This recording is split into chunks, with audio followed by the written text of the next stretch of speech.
Marcus Ellison wasn't just a CEO, he was a symbol.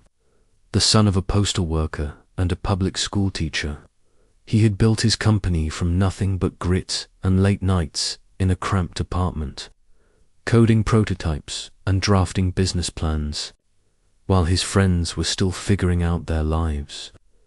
20 years later, Ellison Dynamics stood as a towering force in the tech and finance world.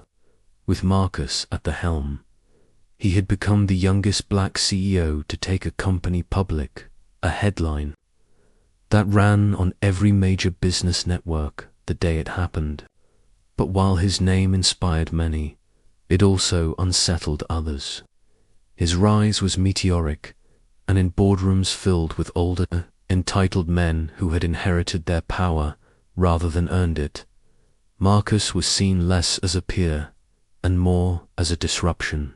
Still, Marcus carried himself with the confidence of a man who knew the worth of every battle scar. On a crisp Monday morning, he pulled up to Ellison Tower, his tower behind the wheel of his sleek black Tesla. The skyscraper reflected the morning sun, its glass panels gleaming like polished steel. Employees in tailored suits and chic dresses streamed in through the revolving doors, whispering and nodding as they caught sight of him. He gave them a brief nod in return, but something was off. As Marcus Fist approached the private executive entrance reserved for him and a handful of other top leaders, he noticed a new pair of uniformed security guards stationed there. He didn't recognize them. Normally, James and Oliver guards he'd known for years greeted him with respect, often with a quick update about the building. These men, however, stiffened when he walked up, one of them even placing a hand against the door scanner. "Excuse me, sir," the taller of the two said, his voice flat. "This entrance is restricted." Marcus frowned, holding up his keycard. "Restricted? I'm Marcus Ellison. This is my company." The guard didn't flinch. "Orders from the board, you're not authorized to enter." For a moment, Marcus thought he'd misheard. Not authorized? At his own company? His mind raced. Was this some bizarre mix-up? A prank, or worse, the kind of betrayal he'd always suspected might one day come? He noticed employees slowing down as they passed, staring at the surreal standoff. Some pulled out their phones, no doubt capturing the scene. "Listen," Marcus said, his tone sharper now. "My office is on the top floor. I built this company. If you think you're going to stop me with a clipboard order, you're mistaken. Step aside." But the guard didn't move. He repeated, almost mechanically, "Orders from the board. You'll have to leave." The audacity hit Marcus like a slap. The board, those smug, self-serving executives he'd handpicked, trained, and, in some cases, saved from irrelevance. They thought they could lock him out. Marcus exhaled slowly, forcing his composure. Losing his cool here, in front of his employees, would hand the board exactly what they wanted: a picture of instability. Instead, he slid his keycard against the scanner. The light blinked red. Access denied. His access had been revoked. That was no accident, with the world watching, employees, onlookers, even the building's front desk staff craning their necks. Marcus turned, squared his shoulders, and simply said, "Tell the board this isn't over. Not by a long shot." Then he walked back to his car, his polished shoes clicking against the pavement like war drums. Inside, his Tesla's doors shut with a satisfying seal. He sat still for a moment, his hands tightening on the steering wheel. They had crossed a line. Public humiliation was their move. Calculated, deliberate, meant to strip him of authority in the eyes of everyone who worked there. But Marcus hadn't clawed his way to the top by folding when doors slammed shut. He dialed a number on his phone. "Rachel," he said when his attorney picked up, Clear your schedule. The board just declared war. The words hung in the air, heavy with certainty. Marcus knew this wasn't about access cards or doors. It was about control. The board wanted the throne. They thought they could outmaneuver him, box him out of his own empire, and quietly take over. But what they hadn't accounted for was that Marcus had built Ellison Dynamics from the ground up. Every contract, every partnership, every innovation, they all traced back to him. The board might control a room, but Marcus controlled the foundation, and when you control the foundation, you control the future. As he pulled out of the driveway, the tower loomed in his rear-view mirror. To the board, it might have looked like victory. To Marcus, it was a countdown clock. By the end of the week, he promised himself, the same men who had blocked him at his own door would be stripped of the very power they thought they held over him. The coup had begun. But Marcus Ellison was already planning his counter-strike, the next morning. Marcus arrived at the downtown glass tower that bore his company's name across 20 shining stories of steel and light. The city was already awake, the streets alive with the hum of traffic. And he walked with his usual quiet authority, a man who had built an empire from the ground up, a man whose name carried weight in boardrooms across the country. But as he approached the revolving doors, there was something different in the air. 2 unfamiliar men in security uniforms stood stiffly at the entrance, hands clasped in front, eyes alert. "Sir, we're going to have to stop you here," one of them said, blocking his way. Marcus narrowed his eyes. "Excuse me, do you know who I am?" The younger guard shifted uncomfortably but held firm. "Orders came down late last night. Nobody without clearance goes in. And your name." He hesitated. "It's not on the clearance list." For a moment, Marcus just stared at them, stunned. This was his building, his office, his company, and someone had the audacity to scrub his name from the clearance list. "Step aside," Marcus said calmly, his voice low and controlled, the kind of tone that carried more power than shouting ever could. But the older guard didn't budge. "Sir, if you try to enter, we'll have to call law enforcement. Those are the orders." Marcus pulled out his phone, dialing his executive assistant. "Kara, what the hell is going on at the tower? I'm being told I don't have access to my own building." Her voice came through, shaky but hurried. "Marcus, I was about to call you. There was an emergency board meeting last night while you were out. They voted on something about a temporary suspension of authority." Marcus stopped mid-step, his jaw clenched. A suspension of authority. That was impossible. He owned controlling shares. The board couldn't just vote him out, unless they thought they could manipulate a loophole. Marcus lowered the phone, staring through the glass at the lobby where employees passed by nervously, watching the scene unfold but pretending not to. His own staff, his own executives, scurrying past him like he was a stranger. The younger guard muttered under his breath, "Look, man, I don't like this either. It doesn't feel right." But the board made the call. Marcus felt the weight of betrayal settle in his chest. He thought about the men and women he had brought onto the board, people he had once trusted, who now saw him not as the founder, but as an obstacle. They had grown greedy. Maybe they thought the company was too big for him to control. Maybe they believed he had become expendable. But they had forgotten one thing. Marcus Daniels was not a man you could erase with a midnight vote. He turned away from the building, his polished shoes clicking against the pavement as he walked back to his car. But his silence wasn't defeat. It was calculation. Every step away was a step toward a plan. Inside the car, Marcus called his attorney, a battle-hardened corporate lawyer who had been by his side since the beginning. "They've made their move," Marcus said coldly. "It's time we make ours." The lawyer didn't hesitate. "Send me everything. Every contract, every bylaw, every share certificate. If they think they can outvote the majority shareholder, they've just declared war." Marcus hung up and looked out at the city. Skyline.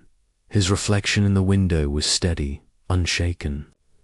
The board thought they could humiliate him, strip him of authority, lock him out like an intruder in his own kingdom. They had underestimated the fire they had just lit. The next 24 hours would not be about anger. They would be about strategy, leverage, and revenge. That night, Marcus sat in his study with documents spread across the oak desk. His father's watch ticked beside him, a reminder of every lesson drilled into him since childhood. When they underestimate you, you don't argue, you prove them wrong. Every contract he reviewed was another weapon. Every bylaw was a trap waiting to be sprung. By dawn, he had everything he needed, and when the sun rose, Marcus Daniels, the man the board thought they could erase, was preparing to walk back into that building. But this time, he wouldn't just demand entry. He would dismantle the very foundation beneath those who tried to betray him, because if they wanted war, Marcus would bring them the kind of war they weren't prepared to survive. The next morning dawned grey and restless over the skyline. From the penthouse suite of his temporary hotel, Marcus could see the glass tower of his own company shimmering against the early light. That building, that empire, that brand, everything. Within those walls was his creation. Yet today, he wasn't walking in through the front door with a briefcase and a confident stride. Today, he was storming back as a man wronged, ready to reclaim what was his. Marcus dressed deliberately. A sharp-tailored charcoal suit, black tie, polished shoes that clicked against marble when he walked. Every detail mattered. Optics mattered. He wasn't just going to confront his board, he was going to remind them that they had underestimated the very man who built the empire they were now attempting to seize. He was the architect of their fortunes, and today he would remind them that a foundation can also become a wrecking ball in the limo ride over. Marcus's attorney briefed him. The papers were already in order. Emergency resolutions had been filed. Shareholder allies had been contacted overnight. The board thought they had Marcus cornered, but they hadn't counted on the fact that Marcus still controlled over 51% of the voting shares through a holding trust. The betrayal wasn't just insulting, it was legally fragile. They had moved too fast, too arrogantly. Marcus, his attorney said, sliding over the leather binder of documents. "When we walk in, you control the room. They'll bluster, they'll shout, but remember, you have the votes. We only need to force a roll call. From there, it's checkmate." Marcus nodded, his jaw tight. He didn't want to just win. He wanted them to feel the sting of being outmaneuvered by the very man they thought they could push aside like a token dot. As the limo rolled up to the familiar building, Marcus could already see the unease in the lobby. The same security guards who had blocked him yesterday now stood nervously by the revolving doors. Their eyes flickered with recognition, guilt, and confusion. Marcus didn't spare them more than a glance. He walked in, flanked by his attorney, and to trusted allies from the executive suite who had stood by him. The board was already assembled upstairs, smug and expectant. The chairman, a man named Whitaker with silver hair and the kind of entitled smirk that came from decades of unchecked power, leaned back in his seat when Marcus walked in. Well, Whitaker drawled, his voice laced with mockery.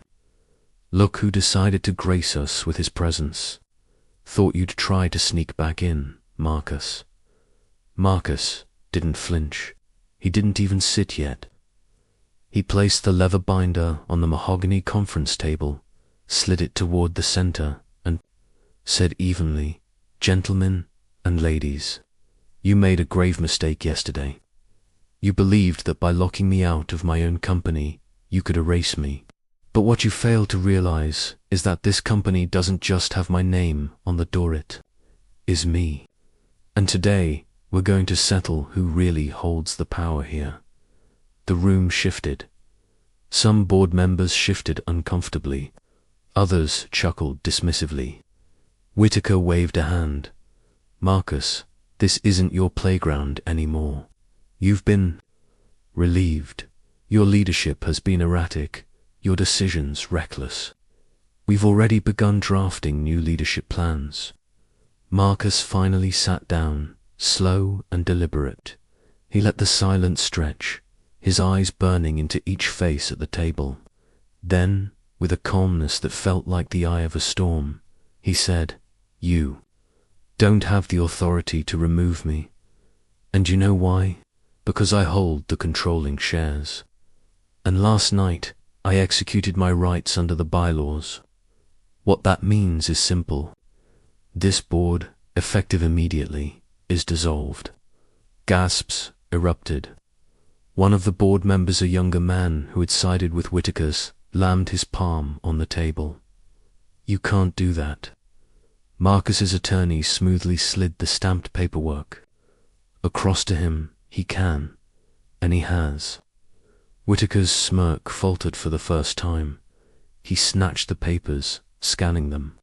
His face reddened, his lips tightening.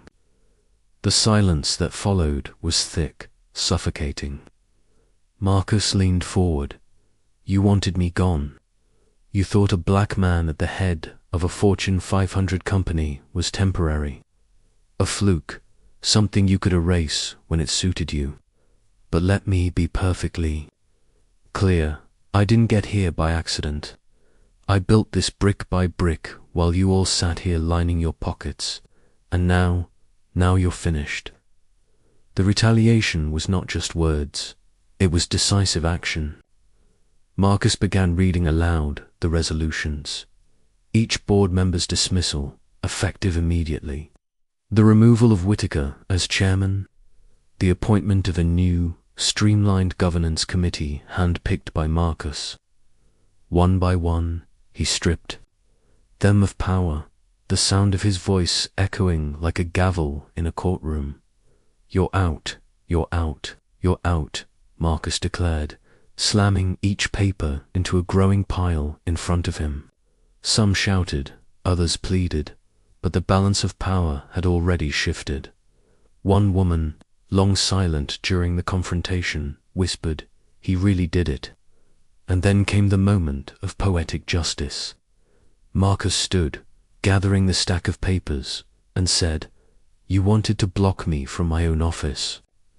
Now I'm blocking you from this company permanently. Security will escort you out. The same men you ordered to keep me out yesterday will be the ones walking you out today." The board exploded into chaos. Shouting, protests, threats of lawsuits. But it didn't matter. The tide had turned. Marcus had retaliated, not with anger, but with cold, calculated precision. As the ousted board members were led out one by one, Whitaker lingered, seething. He leaned close, his voice a low growl. "This isn't over, Marcus. You'll regret this." Marcus didn't blink. He simply replied, "The only thing I regret is ever letting men like you think you could control me." The door shut. The empire was his again. But the war wasn't over. Whitaker's threat hung heavy in the air. Marcus knew retaliation wasn't the end.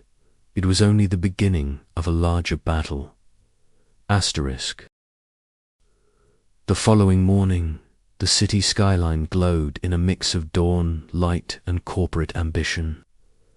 Marcus's driver pulled up to the towering glass headquarters, the very place he had built from the ground up. But unlike yesterday, he didn't arrive alone. His legal team, a few trusted executives, and even some media contacts were already waiting across the street. The air buzzed with anticipation, like everyone sensed this was going to be the day when truth finally cracked the polished mask of the board. Security guards, different ones from yesterday, stood nervously at the revolving doors, radios crackling with confused chatter. They weren't sure what was coming, but they could feel something monumental brewing. Then the black town car door swung open, and Marcus stepped out in a tailored navy suit, his stride confident, deliberate, each step announcing, "The rightful owner has arrived." Across the plaza, phones lifted. Some employees whispered, others watched wide-eyed. Everyone knew what happened yesterday. Rumors of the CEO being locked out of his own building had already spread like wildfire through the company, and by morning it leaked to the industry. Competitors, investors, and employees across departments were waiting to see how Marcus would respond. Inside the lobby, the board members were gathered around, trying to project calm but failing miserably. Robert, the smug chairman, adjusted, his tie every other second. Evelyn, the CFO, clutched her phone, rapidly sending emails. They had staged the scene to look controlled, as though yesterday was just a misunderstanding, a simple mix-up. But their confidence cracked the moment Marcus strode through the glass doors. He didn't break stride, didn't flinch, didn't look to the side. The new guards didn't even try to stop him. His presence was commanding, his authority undeniable. He stepped into the board's circle, looked each of them in the eyes, and said coolly, "So, which one of you is going to explain why your CEO was treated like a trespasser in his own company?" The silence that followed was heavy. Some employees in the lobby leaned closer, pretending to check their phones, but recording every second. The board exchanged glances, and Robert finally forced a weak smile. "Marcus," he began, "yesterday was a misunderstanding. Security acted on outdated instructions. You know how policies can," but Marcus cut him off, his voice sharp, echoing in the marble lobby. "Don't insult me with rehearsed excuses. You tried to box me out of my own company, and you thought you could pull it off quietly." The tension was electric. A reporter's camera clicked softly from behind a column. Employees' whispers grew louder. Evelyn finally broke in, her voice shaking. We thought it was in the company's best interest to transition leadership. We didn't mean for it to look like didn't mean." Marcus snapped, stepping closer. His voice dropped, low but lethal. "You orchestrated a coup. You locked me out, tried to bury me, and you underestimated who I am. You forgot whose name built this company, whose blood and sweat funded these walls, and whose vision made you rich enough to even sit at this table." Robert tried to regain control, raising his voice. "Marcus, don't dramatize this. We were protecting the company from rash decisions, investors, but Marcus was ready." He pulled out a sleek leather folder from his briefcase and dropped it on the lobby table with a thud that echoed through the room. Inside were printed documents, signed statements from investors, financial audits exposing secret board meetings, and emails where the board discussed replacing Marcus quietly before the next earnings report. The board's faces drained of color. Robert stammered, "Where did you how? Did you get?" Marcus leaned in, voice calm but razor sharp. "I've spent the last 24 hours preparing. Unlike you, I play long games. You thought you could sideline me. I've already spoken to the investors. They stand with me. The employees, they stand with me. And the law, well, let's just say they don't take kindly to corporate fraud and conspiracy. The room went silent again, except for the faint clicking of phones recording. It was no longer just a confrontation. It was a takedown, public, humiliating, unstoppable. Marcus's attorney stepped forward, handing each board member a sealed envelope. Effective immediately, Marcus continued, you are all relieved of your duties. Security will escort you out after you clear your offices. Your access is revoked. Consider this the cleanest exit you'll ever get. Because if I wanted to, I could press charges in. You'd be explaining yourself to federal investigators instead of your families. The lobby erupted with murmurs. Employees gasped. Some even clapped softly before stopping themselves. The reporters caught every word, every expression, every ounce of downfall. Robert's arrogance collapsed into panic. Evelyn nearly dropped. Her phone, one by one, the guards, those same guards who had been ordered yesterday to keep Marcus out, stepped forward. But instead of stopping Marcus, they positioned themselves beside him. Loyalty had shifted. Authority was restored. Turned one last time to the board, his voice steady, final. You tried to erase me. Instead, you erased yourselves. This company is mine again, and I'll make sure no one forgets it. With that, he strode past them, toward the executive elevator, the doors sliding shut as cameras flashed. In that moment, Marcus wasn't just a CEO reclaiming power. He was a man who had endured betrayal and turned it into a spectacle of justice. And the board, they stood frozen, defeated, their empire crumbling around them, brought down not by force, but by the one man they thought they could silence. The boardroom was quiet now, far quieter than anyone could have imagined just 24 hours ago. The leather chairs still bore the faint indentation of the men and women who once filled them. Their absence a reminder of how swiftly power can be stripped away. Marcus sat at the head of the table, not as a man who had just executed vengeance, but as a man who had carried out justice. For the first time in years, he felt the company's air lighten.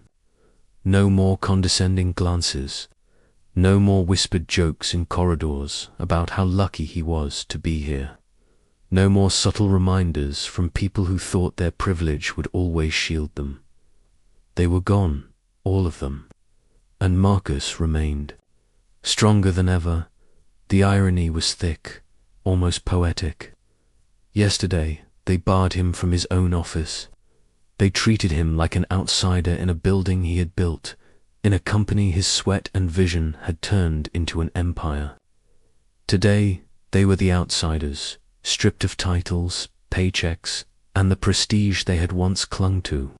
Their names had already been removed from the executive directory, their email accounts deleted. To the world, it was as though they had never existed. Marcus wasn't cruel. He hadn't needed to be. The facts spoke louder than rage ever could. The board had underestimated the one man who had the power to outlast them all, and in doing so, they gave him the perfect opening to clean house. As news of the firings spread across the industry, something remarkable happened. Employees from rival firms, young entrepreneurs, and even college students began flooding Marcus's inbox.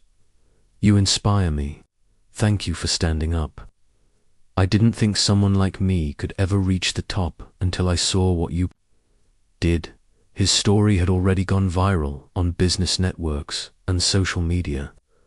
The man they once tried to humiliate was now being celebrated as a symbol of resilience. Marcus, however, didn't bask in the attention. For him, the real victory wasn't in the applause. It was in the silence of this boardroom, in the knowledge that no one could ever again question his right to lead. The irony of it all made him smile faintly. He hadn't fired them out of anger. He had fired them out of necessity, out of principle, and by doing so, he hadn't just reclaimed his office. He had redefined what leadership meant. Later that evening, as the sun set against the skyline, Marcus stood by his office window, hands clasped behind his back. The city stretched before him, a glowing testament to ambition. He thought about his parents, who had worked 2 jobs just to keep food on the table. He thought about the teachers who told him he'd never make it past middle management. And he thought about the countless times he had walked into rooms where he was the only one who looked like him, where every success had been doubted and every mistake amplified. Now, he was proof that perseverance doesn't just survive. Conquers. His assistant knocked lightly on the door. "Marcus," she said softly, "the press is waiting outside. They want a statement." Marcus turned, his eyes steady. "Tell them this. A leader's worth isn't measured by who tries to keep him out. It's measured by how many he brings in with him. Today isn't about me firing a board. It's about showing that no gate, no lock, no prejudice can stop a man who knows his worth." And with that, he walked out not just as the CEO who reclaimed his office, but as the man who turned an insult into a legacy. The final irony lingered in the air. They had tried to shut him out of his own office, but in doing so, they had opened the door for him to rise higher than ever before.